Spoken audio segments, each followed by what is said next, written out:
So when you have cars that have been sitting for months because they've been waiting for parts, as you can see how dirty this one is. This is a brand new battery, 5 of 22, and that's about when this car came in. So most likely it died while it was in here, and you can already got brand new battery. And when I go to test the battery, let's see if I could get a voltage reading here. 12.5, not too bad. That's fair. That's not full, but it's fair. Now this one,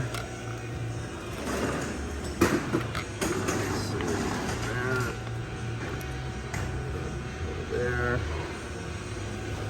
12.2, 12.28. Now that's a low battery, so that might have problems. It said this one wouldn't start or work. So at 12.2, that's not too hot. 12.5, this will probably start.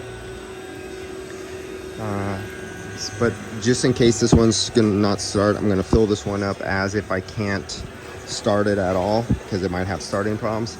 So I have the low side off. I don't want no refrigerant in there because I might not be able to test this and start it in the first place. So there's no reason to have the low side hooked up. So it's completely off.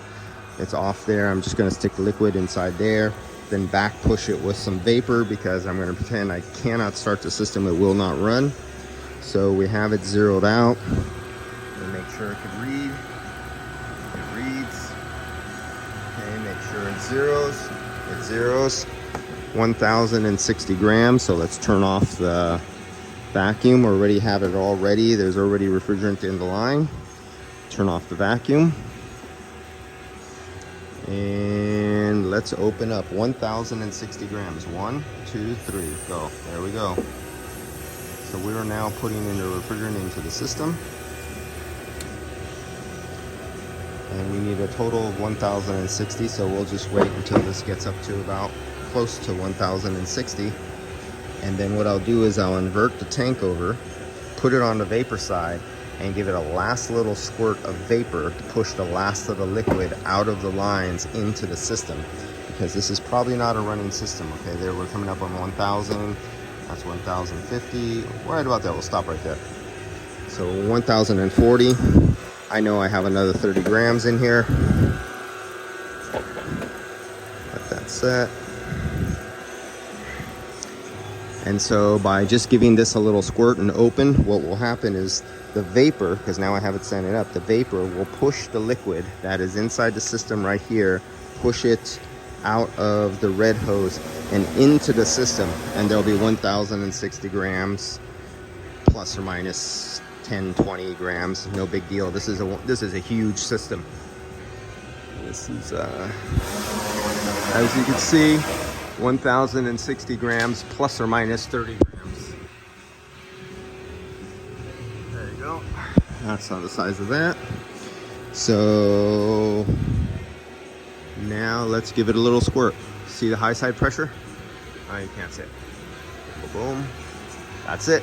That's all I did. I just opened it, closed it, and that little short shot of vapor was enough to push that through all the way into the system. So now I have a full system. That's it. So I'm treating this as a non-running system. Now this other system, I'm going to show you. I've had this on here. This was on first before that system. As you can see, we're still only down to 1,100 microns. And I'm using a rubber refrigerant charging hose here. I'm going to switch over to this silicone vacuum hose, and I'm going to hook up the silicone vacuum hose right here, and we're going to see if by using a silicone vacuum hose it makes a difference on where the micron sensor is picking up from the high side. So let's come back to that video and let's see what the difference is.